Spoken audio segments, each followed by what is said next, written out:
Assalamualaikum warahmatullahi wabarakatuh. Waalaikumsalam warahmatullahi wabarakatuh. Kembali lagi di channel Ada Apa Ya. Insya Allah ada obrolan atau wangkongan, mudah-mudahan bermanfaat. Amin ya Allah rabbal alamin.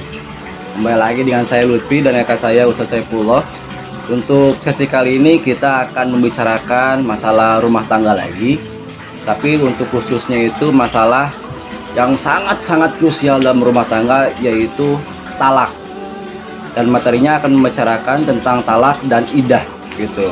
Untuk mempersingkat waktu biar gak terlalu lama banyak bicara gitu ya, bagi saya pembawa acaranya, kita langsung akan memberikan kesempatan kepada kakak saya supaya menjelaskan apa sih maksudnya talak dan iddah gitu lah. Bismillahirrahmanirrahim. Alhamdulillah wassalatu wassalamu ala Rasulillah la haula wala quwwata illa billah. Hamba Allah yang dimuliakan Allah Taala, talak itu artinya kalau dalam bahasa kitanya adalah cerai. Talak atau tolak itu adalah melepaskan ikatan akad nikah yang sudah terjadi antara seorang laki-laki dan perempuan. Dan kata talak itu hanya bisa lepas kalau yang berbicara talak adalah suami dari istri tersebut. Itu maka ketika suami bilang, saya talak kamu, saya cerai kamu, maka itu berarti sudah jatuh talak. Nah, setelah talak ini terjadi, maka ada istilah iddah, masa iddah. Masa iddah itu adalah masa tunggunya seorang istri yang sudah dicerai oleh suaminya sampai 3 bulan. Karena dalam Al-Quran itu dengan istilah salah satu huruf. Nah, para ulama memaknai Al-Quru itu adalah salah satu huruf itu diartikan 3 bulan atau 3 kali suci. Jadi begitu seumpama seorang suami menceraikan istrinya pada 1 Muharram, tinggal hitung saja. Muharram, Safar, Rabiul Awal. Berarti akhir dari Rabiul Awal sudah berakhir masa iddah. Nah, apa manfaat dari masa iddah? Masa iddah itu artinya suami boleh kembali kepada istrinya dengan kata rujuk. Seumpama suami telah mencerai 1 pekan ternyata dia tidak bisa hidup bahagia tanpa istrinya, dia kembali ke istrinya, kemudian dia menyatakan rujuk, berarti kembali kepada akad pernikahan selama masa iddah. Karena kalau ingin kembali setelah di luar masa iddah, bukan rujuk, tapi harus akad nikah baru. Kalau hitungnya itu dari bulan apa dari hari ke hari ya? Contoh misalkan hari ini itu hari Senin nih, harus hitung jadi 3 bulan, jadi 90 hari gitu. Apa gimana ngitungnya itu? Ya hitungnya pokoknya kalau pas takdirnya umpama cerainya tanggal 10, berarti dari tanggal 10 itu 1 bulan itu berapa hari ke depan. Nah gitu, berarti gitu. Kalau umpama pas dia dicerainya setelah umpama masa haid, nah berarti haid ini, kemudian haid berikutnya. Pokoknya 3 kali suci. 3 kali suci. Berarti bisa dihitung ke 390 harian, bisa dihitung apa? Secara hitungan hijriah seperti itu. 90 harian. Kalau misalkan seorang suami mengeluarkan talak, berdosa nggak kepada istri?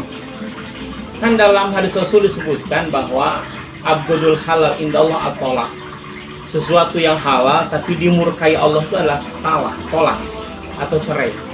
Maka bagi para suami yang baik, bagi para suami yang mengidamkan keluarga harmonis, bahagia, hati-hati dengan kata cerai, hati-hati dengan kata tolak. Kenapa? Karena bagaimanapun umpama niat bercanda, serius, main-main dengan kata talak itu sudah terjadi. Kata Rasulullah ada 3 hal yang senantiasa serius pun jadi, main-main pun jadi. Pertama, nikah. Yang kedua, cerai. Yang ketiga, rujuk.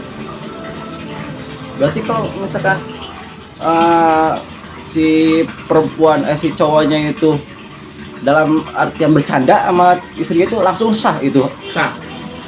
Ya udahlah, besok kamu ceraiin aja lah, kamu besok lah kalau kayak gini, kamu kayak gini, itu udah turun talak. Iya. Kalau suami yang langsung bersangkutan gitu. Kalau suaminya langsung ngomong kayak gitu. Iya. Kalau dari waktu iddah itu, kalau misalkan si suaminya itu rujuk tapi udah talak 3 gitu lah. Nah, itu saat rujuk itu artinya kembali. Itu hanya 2 kali. Jadi kesempatan suami untuk kembali kepada istrinya rujuk itu hanya 2 kali. Contoh gini umpama, seorang suami menceraikan istrinya. Nah, dalam masa iddah tadi yang salah satu itu, maka dia boleh rujuk ya. Kemudian ternyata setelah rujuk, kemudian dia terjadi kebahagiaan, kemudian datang lagi masalah, suami nyatakan cerai lagi. Berarti sudah jatuh talak dua kali talak. Dia rujuk lagi. Nah setelah rujuk ini dia berarti masih ada kesempatan satu. Nah begitu dia setelah berumah tangga ternyata ada masalah, dia kembali lagi, kata tolak lagi, cerai lagi. Berarti dia sudah talak bain 3 kali talak. Nah kalau sudah 3 kali talak ini, maka suami sudah tidak punya hak rujuk lagi. Kalaupun dia mau menikah, boleh dengan syarat si mantan istrinya ini dia sudah pernah menikah dengan laki-laki lain, dengan ketentuan nikahnya bukan karena suruhan si mantan suami, tapi karena memang dia pure memang menikah dengan laki-laki lain, bukan karena ada kong kali kong ataupun direncanakan nanti kalau udah nikah nanti cerai ya saya nikah lagi. Itu berarti sama saja kita kategorinya muhalil muhalalah, itu haram kategorinya. Artinya orang yang menikahi menyelangi dengan tujuan supaya mantan suami bisa nikah lagi.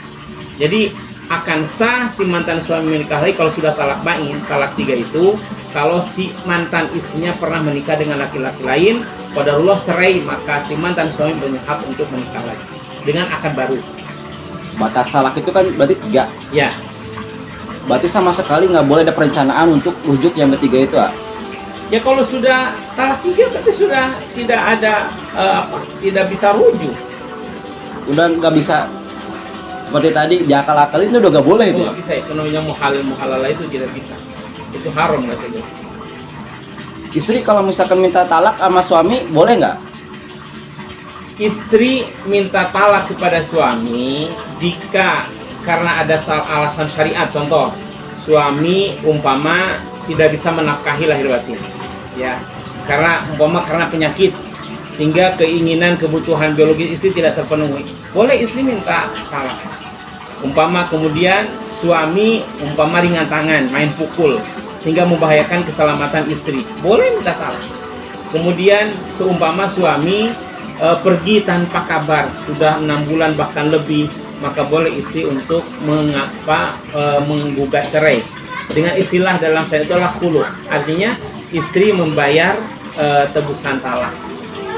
Tapi kalau seumpama istri suaminya baik, kemudian tidak ada alasan syariat untuk dia cerai, badai menuntut cerai kepada suami karena mungkin ada pria idaman lain, orang kategori ini dalam sabda Rasulullah SAW, wanita yang minta cerai kepada suaminya tanpa alasan syariat, maka dia di akhirat kelak tidak akan pernah menghirup aroma surga. Menghirup saja tidak, bagaimana bisa masuk? Sedangkan menghirup aroma surga itu kan bisa ditempuh aroma surga itu dalam perjalanan sekian tahun. Berat. Gak boleh minta cerai atau minta talak kalau misalkan gak ada udur, suaminya gak pernah sholat misalkan gitu ya, gak pernah sholat, selalu sholat gitu kan. Terus gak boleh minta kalau misalkan materinya kurang, itu gak boleh. Yang namanya materi itu kan yang terpenting itu sebetulnya ukurannya siapa ya. Maksudnya gini, ketika kita berkeluarga kan rezeki sudah ditentukan, selama suami itu tetap berusaha, berikhtiar, hasil berapapun mestinya kita tuh ridho gitu. Nggak usah dibandingkan pendapatan suami dengan suami tetangga. Selama kita masih membandingkan begitu, kita tidak akan pernah bahagia. Maka di sini pentingnya istri itu harus qanaah pula, artinya merasa cukup dengan apa yang Allah anugerahkan. Selama suami itu memang ada tanggung jawab. Talak bisa jatuh nggak tanpa diucapkan? Ada sebab nggak, misalkan kayak tadi lah, nggak pernah menafkahin, nggak pernah ngasih pendidikan secara lahir batin lah gitu ya. Terus bisa jatuh nggak talak tanpa diucapkan oleh suami gitu? Talak kalau tidak diucapkan suami tidak bisa. Walaupun bahwa keluarga suami menyatakan udah kita ceraiin aja bareng-bareng, ya tidak punya hak. Yang punya hak menceraikan istri itu adalah suaminya. Berarti talak itu hanya bisa keluar kalau dari mulut suami gitu ya? Bisa jatuh talak kalau dari suami yang menyatakan itu. Kalau keluarga yang menginfokan ke istri bisa nggak? Contoh, kamu tuh udah ditalak sama suami gitu kan? Padahal si istri itu nggak tahu benar atau enggak Ya, talaknya itu. kalau memang umpama demikian, harusnya istri langsung konfirmasi kepada suaminya. Benar nggak kamu sudah menyatakan menceraikan saya? Harus seperti itu.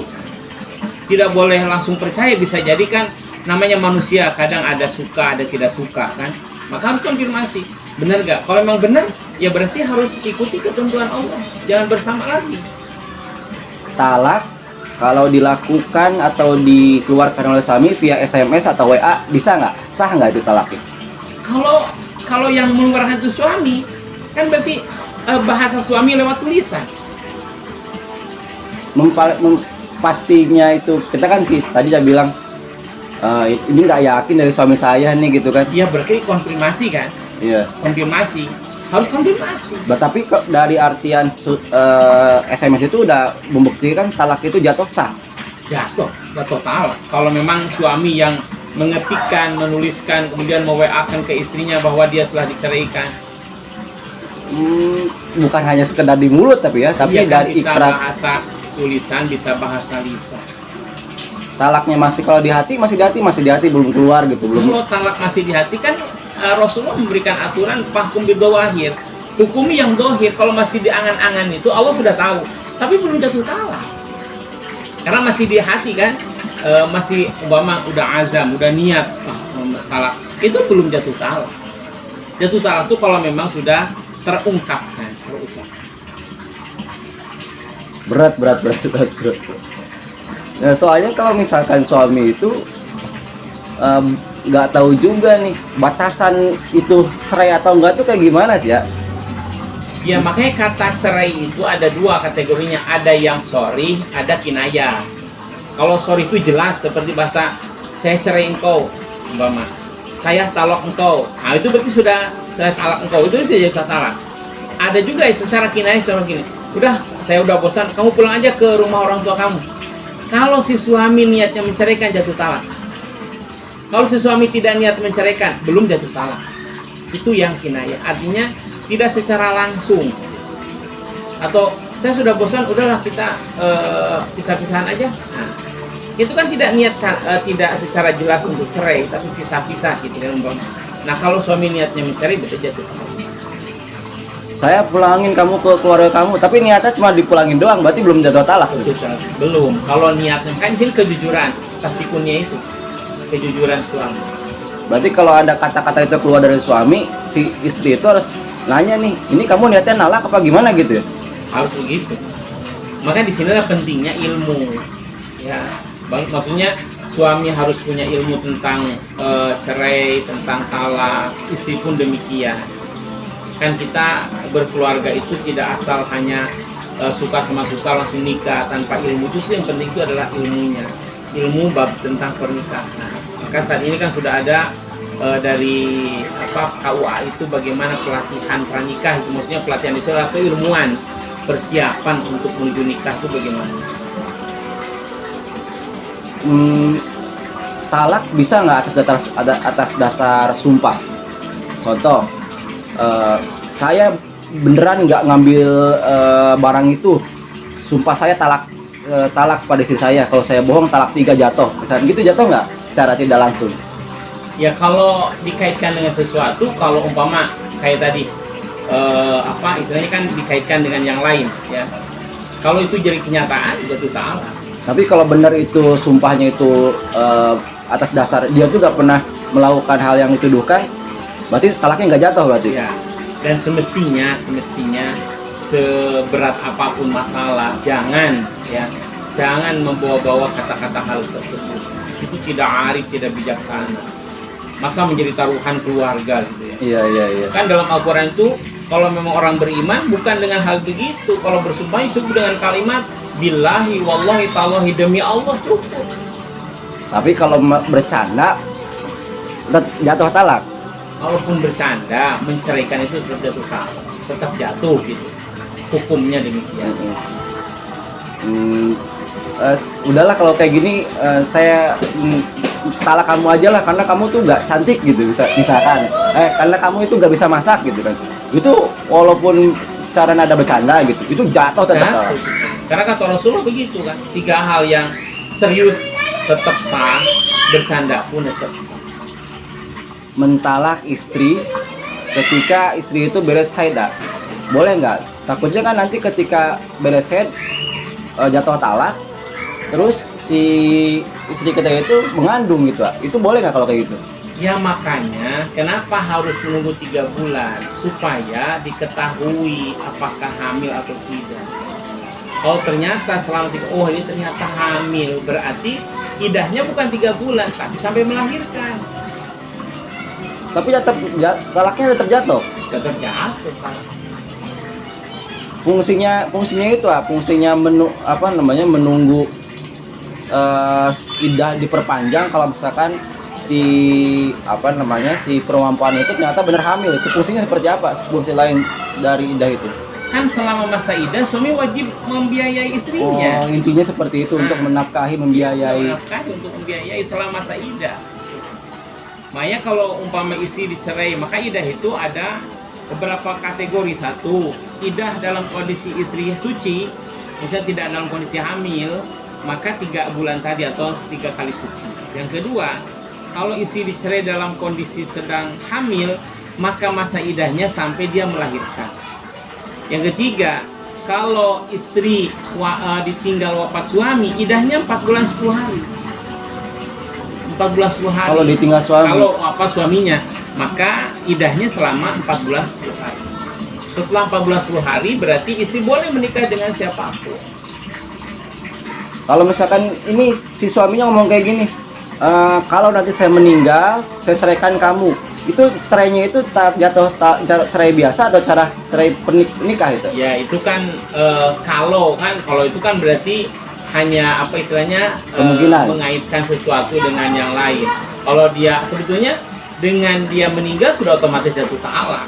Tapi talaknya yang 4 bulan 10 hari itu. Karena wafatnya itu. Karena wafatnya itu bukan karena cerai yang biasa.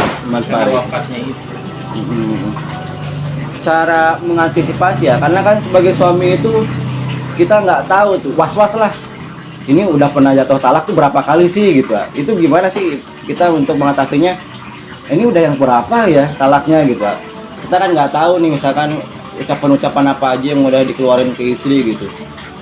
Ya kalau memang seumpama pernah mencerai, kata cerai jatuh ataupun kata cerai terucap, kata tolak pun terucap, terus bingung berapa. Nah semestinya disinilah pentingnya ilmu. Yang pertama tadi kembali ke awal, pentingnya suami itu adalah memang sebagai suami, sebagai qawamun, sebagai pemimpin itu qawam itu adalah berilmu. Karena kalau menjalani rumah tangga tanpa ilmu, nah justru itu akan terjadi kesalahan-kesalahan seperti itu. Tapi kalau seumpama betul-betul dia tidak tahu kalau seperti itu menjadi jatuh talak, maka dia bertaubat atas ketidaktahuan selama ini dan kemudian keberhati-hatian untuk ke depan. Kalau memang ketidaktahuan, kalau tidak tahu kan insya Allah dimaafkan. Kalau ketidaktahuan, tapi yang masalah itu adalah orang sudah tahu tapi melanggar, berarti kan itu sudah jelas-jelas berdosa. Kalau alasan benar-benar tidak tahu, gampang banget soalnya kata-kata kayak gitu. Saya udahlah kayak gini, kita pisah aja lah. Itu udah cerai belum itu? Kembali ke tadi, kalau dia niat menceraikan boleh jatuh talak. Kalau cuma udahlah pindah ranjang aja lah kayak gini. Ya kembali ke niatnya. Tergantung niat ya. Berat juga kalau gitu ya. Soalnya emosi itu kan gampang mempengaruhi itu. Ya makanya kembali ke niat kita. Maka kenapa dalam syariat Allah SWT yang mulia ini, cerai itu bagi suami, hanya dari suami. Sekarang kan kalau istri, 1000 kali istri bilang cerai-cerai itu tidak jatuh talak. Kenapa? Karena laki-laki itu menurut ahli katanya adalah lebih banyak berpikirnya ketimbang perasaan. Sedangkan istri itu kan lebih banyak perasaan daripada berpikir panjangnya. Nah itu makanya disinilah suami itu harus betul-betul bijaksana. Ya jangan sampai terucap kata-kata talak, kata-kata cerai. Hati-hati banget ya, hati-hati. Karena akan menyesal, walaupun bagaimana menyesal. Kan di episode waktu lalu itu, kita jangan selalu berpikir ada wanita sempurna di luar istri kita. Tidak ada wanita sempurna sebetulnya. Tapi yang jelas yang menjadi istri kita itu adalah yang terbaik dari Allah SWT. Maka yakin itu yang terbaik. Maka jangan selalu memikirkan yang sempurna di luar. Justru ketika kita mengangankan yang sempurna, malah akan kehilangan yang terbaik. Maka yakinilah yang menjadi istri ini adalah takdir qada Allah, itu yang terbaik dari Allah. Maka tinggal kita bagaimana bijaksananya kita untuk membangun rumah tangga secara ikhlas, mohon pertolongan Allah SWT, supaya tidak mudah marah, supaya tidak mudah membentak istri, supaya tidak mudah sedikit-sedikit bertengkar. Itu kan berarti tidak harmonis. Maka mohon selalu pertolongan pada Allah supaya kita bisa stabil, jangan sampai gampang marah. Iya, benar. Karena ya itulah. Kadang-kadang dari sifat tidak menerima karakter satu sama lain itu dapat pemicu cerai itu, soalnya gak nerima keadaan istri. Kalau misalkan udah dulu sebelum nikah cantik, sekarang udah nikah berubah, padahal yang salah kan suaminya harusnya. Ya, karena nggak bisa memberikan sesuatu yang lebih untuk istrinya kalau kayak gitu. Makanya itu yang keliru, kita terlalu banyak menuntut. Ya, suami banyak menuntut kepada istri, suami banyak kecewa jadinya. Istri banyak menuntut kepada suami, istri pun akan banyak kecewa. Tapi kalau kita balik, jangan menuntut, tapi bagaimana kita bisa memberi perhatian, memberi pengertian, memberi kasih sayang. Pokoknya kita bagaimana bisa menghargai, menghormati, melayani tanpa ingin dilayani umpama ya. Maka insya Allah akan jadi kebaikan. Karena ketika kita bisa memberikan apapun, justru yang akan diberikan akan membalas lagi kebaikan. Tapi sebaliknya kalau kita selalu menuntut, pokoknya harus kamu harus begini, harus begini, pasti akan kecewa. Kenapa? Karena akan banyak masalah. Kan masalah itu adalah ketidaksesuaian antara harapan dengan kenyataan. Nah, diantaranya karena banyak menuntut tadi. Maka jangan terlalu banyak menuntut. Kita contoh Rasulullah SAW itu kenapa ketika di rumah itu adalah selalu membantu istrinya. Begitu azan Rasulullah SAW menyetop, kemudian segera ke masjid. Ketika baju Rasulullah robek, Rasulullah SAW yang senantiasa menjahit bajunya. Ketika sendal Rasulullah SAW robek, maka Rasul nyesol sendiri. Artinya Rasul kan tidak menuntut istrinya, tolong nih, tolong, tidak begitu. Jadi yang bisa kita lakukan seorang suami, lakukan. Contoh umpama, suami pengen kopi umpama ya. Kemudian dia tidak tahu istri sedang apa. Dia langsung teriak, "Ma, bikin kopi." Padahal istri lagi sibuk, ya. Istri pun nanti akan mungkin akan merasa, suamiku kok tidak mengerti banget gitu kan. Tapi coba kalau gini, kita pengen kopi, kemudian kita langsung bikin kopi. Istri kita dalam kondisi melihat suaminya akan bikin kopi, dia spontanitas sebagai istri yang baik, bahkan, "Oh, biasanya yang bikinin." Kan justru akan terjadi kemaslahatan. Suami merasa bangga karena dibantu istri, istri pun akan merasa bangga karena bisa melayani suami. Jadi itu awalnya harus dari situ gitu. Jadi jangan terlalu banyak menuntut gitu. Justru kalau bisa kita banyak memberi perhatian, memberi kepercayaan, memberi kepengertian, berikan contoh yang baik. Nah, si istri kalau balik lagi ya, si istri kalau misalkan mau minta cerai karena ada 3 tuntutan tadi, gak pernah nafkah, terus gak pernah, si suaminya gak pernah sholat, terus suaminya sering nyiksa gitu, dalam artian lahir batin lah. Itu cara-caranya itu minta, saya udah gak kuat minta cerai, itu gimana? Apa harus ke keluarga? Ataukah langsung ke hukum udah beres, ke keluarga udah beres, apa langsung jalur hukum gitu? Nah, kan kalau seumpama suami demikian, maka istri itu jangan langsung ke hakim atau ke pengadilan. Bagusnya panggillah hukam. Hukam itu adalah orang yang dipercaya dari pihak keluarga suami itu siapa yang bisa menasihati suami. Ya, demikian pula seumpama sebaliknya, justru istrinya yang kurang baik umpama, maka dia juga demikian bicara kepada keluarga istri yang memang bisa mengerti istrinya bagaimana, siapa gitu. Nah, sehingga nanti dinasihati dulu. Kalau itu sudah berulang tetap saja seperti itu, kemudian pelanggaran syariah secara syariah, barulah mengajukan ke pengadilan, ke KUA dulu lah gitu. Ke KUA nanti pasti menasihati dulu kan. Nah, barulah nanti lanjut ke pengadilan. Kalau misalkan si istrinya itu minta talak, tapi si suaminya nggak mau jatuhin talak, terus suaminya itu ngomong, "Saya boleh talakin kamu, tapi bayar talak saya 1 miliar." Itu bisa nggak kayak gitu? Ya kalau istrinya sanggup bayar, jadi. Kalau istrinya nggak bisa bayar, tetap Ya berarti nggak jadi. si istrinya nggak boleh nikah dong selamanya. Iya. Kecuali kalau udah talak 3, Yang udah salah sila, syarat tidak syarat tetap jadi. tetap sah ya, tetap boleh gitu. Iya iya. Kalau batas idah ke kelahiran itu, misalkan sama sekali nggak boleh ada cowok yang menyentuh ke si istrinya.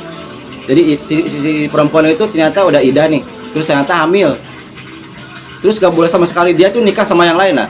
Maksudnya Dia idah, ternyata dalam masa idah idah, dan hamil. kemudian hamil gitu kan, terus sama sekali nggak boleh nikah dalam itu kan. Terus dia nikah gitu itu pernikahan yang keduanya itu sah apa tidak? Si istri dalam keadaan hamil, Iya, ya tidak sah. zina berarti selamanya itu. Ya. Istri dinikahi masa idah oleh laki-laki lain, maksudnya bukan mantan suaminya, Iya. itu tidak sah pernikahannya. Kan syarat pernikahan itu si istri memang bukan istri orang. Itu masih tergolongnya istri Lah iya, orang. kalau masih masa idah berarti kan masih masa tunggu bagi suami yang tadi mantan suaminya. Iya. Tidak sah menikah kalau si istrinya masih masa idah. Umpama dia baru 2 bulan, tiba-tiba ada yang melamar, langsung nikah baru 2 bulan masa idah. Tidak sah. Kalau Dosa. tidak sah berarti zina. Dosa berat banget itu. Iya, dosa jelas. Kalau suami mah nggak ada masa idah ya. Kalau bagi laki-laki suami nggak ada masa idah. Iya. Enak suami kalau gitu. Ya bang, takdirnya begitu, syariat. Ya, syariat itu begitu. Karena kan suami boleh menikah lebih dari satu, Hmm. boleh poligami, masna wa sulasa wa ruba, 2 atau 3 atau 4. Tapi istri kan tidak bisa, suaminya lebih dari satu, harus satu. Kalau setelah kita rujuk si suami, apakah kita full mentaubati perceraian itu apa gimana? Kita udah rujuk, kita keluarin talak, terus habis itu rujuk lagi. Kita ada kifarat dosa nggak untuk, atau misal minta ampun nggak untuk? Ya yang terbaik kalau sudah pernah jatuh talak, kemudian rujuk lagi, ya paling tidak memohon pertolongan Allah SWT. Satu, bertaubat sehingga ada kalau ada banyak kehilapan kesalahan selama itu. Yang kedua adalah ada niat yang lebih baik, kedepannya bisa lebih baik, lebih mulia, lebih soleh, lebih hebat lah gitu. Jangan sampai ada niat ketidakbaikan. Karena kan Allah Maha tahu, kalau ada niat rujuk untuk menyakiti kan haram pernikahannya juga. Dan maka nikah itu harus betul-betul hanya karena Allah SWT. Jangan karena karena harta semata-mata, jangan karena kecantikan semata-mata. Harus karena 4 kategori tadi kata Rasulullah SAW kan, nasabnya, hartanya, kecantikan dan agama. Tapi yang paling utama adalah karena agama. Maka jangan sampai ada pernikahan dengan niat untuk menyakiti si istrinya ataupun untuk senantiasa memanfaatkan. Kata Rasulullah SAW, orang yang menikahi wanita karena kekayaannya justru dia akan binasa karena kekayaannya. Demikian pula kalau orang menikahi wanita karena hanya semata-mata karena kecantikannya, justru dia akan sengsara karena kecantikannya. Maka berarti niat nikah itu bukan karena itu, tapi harus karena ibadah kepada Allah SWT. Kalau kata siapa kemarin itu, nikah itu adalah ibadah yang paling lama. Ya kan, sejak kita akad nikah sampai mudah-mudahan sampai wafat, sampai surga nanti, itu ibadah paling lama. Karena nikah itu ibadah, berarti kan selama perjalanan nikah ada pahalanya. Nah maka harus kita jaga itu. Niatkan itu jangan sepotong-sepotong. Niat nikah karena cantik gak, itu nanti dari kesengsaraan karena kecantikannya. Niat nikah karena harta, ini hartanya banyak nih, pasti gua bahagia gitu kan. Malah sengsara nanti karena hartanya gitu kan. Ya, balik lagi ke materi ya. Kalau misalkan kita nikah, mau menikahi istri, tapi sebelum nikah itu, ini mah kata liar gitu ya, pertanyaan liar gitu. Saya menikahi kamu sebatas 3 tahun, habis 3 tahun saya keluarin talak 3. Itu padahal belum nikah, misalkan gitu. Itu boleh nggak? Ya, itu berarti bukan niat nikah sesuai syariat. Itu hanya niat nikah berdasarkan hawa nafsu. Nikah itu dalam Islam itu tidak ada istilah nikah mut'ah.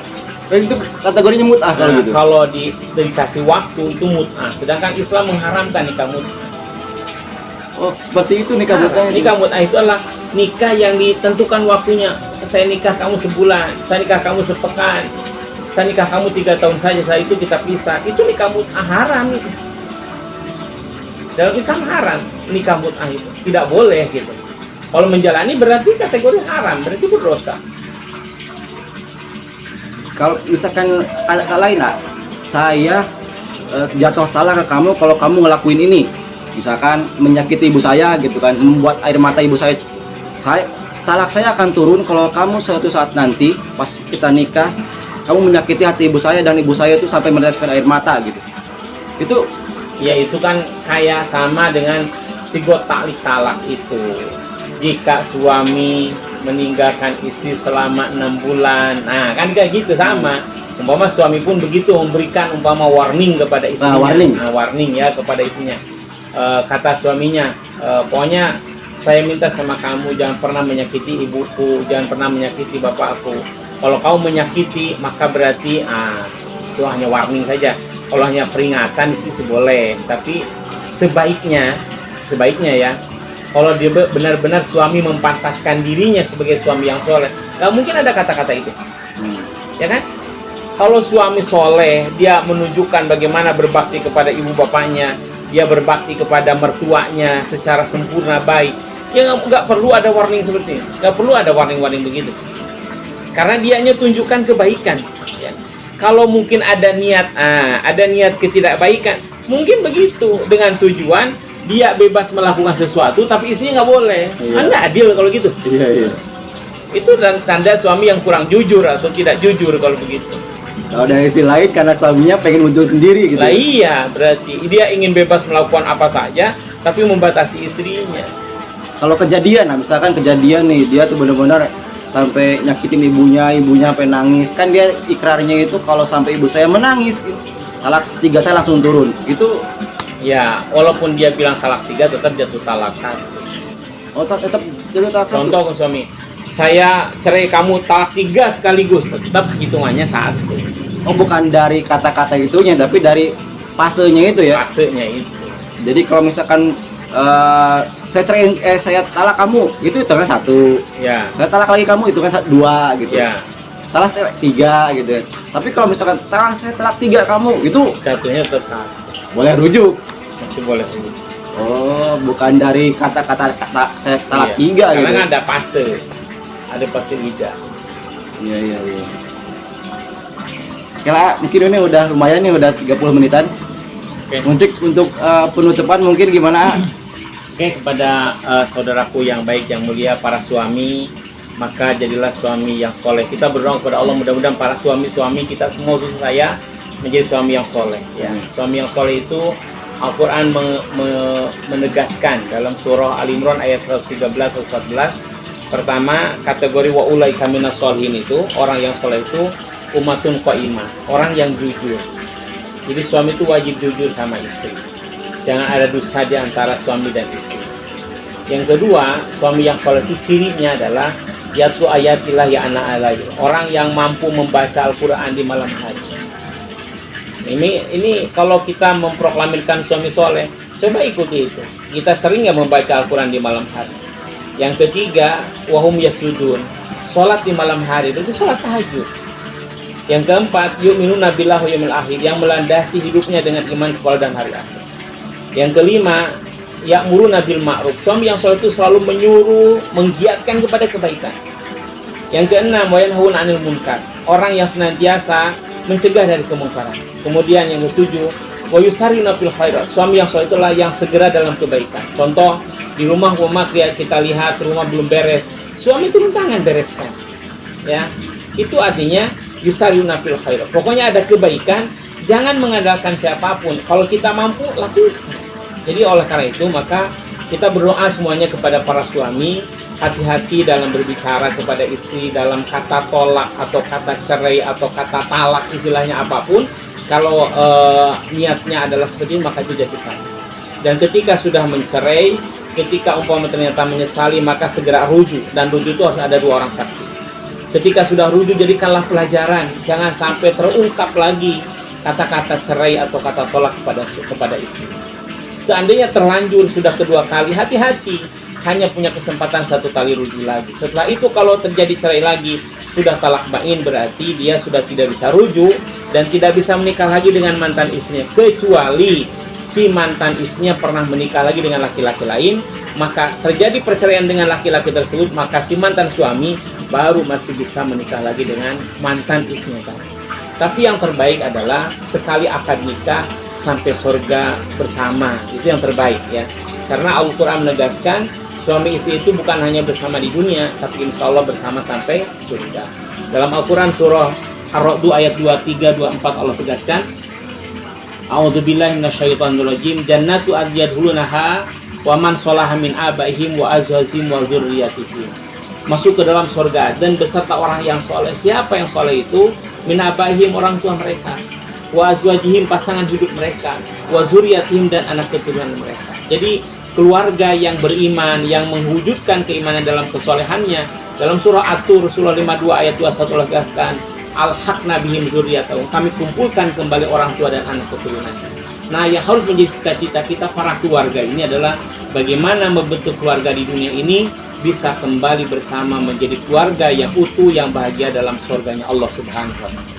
Demikian, mudah-mudahan Allah membimbing kita dengan hidayah dan taufiknya sehingga kita selalu berada dalam shiratal mustaqim. Amin. Wallahu a'lam bishawab. Amin.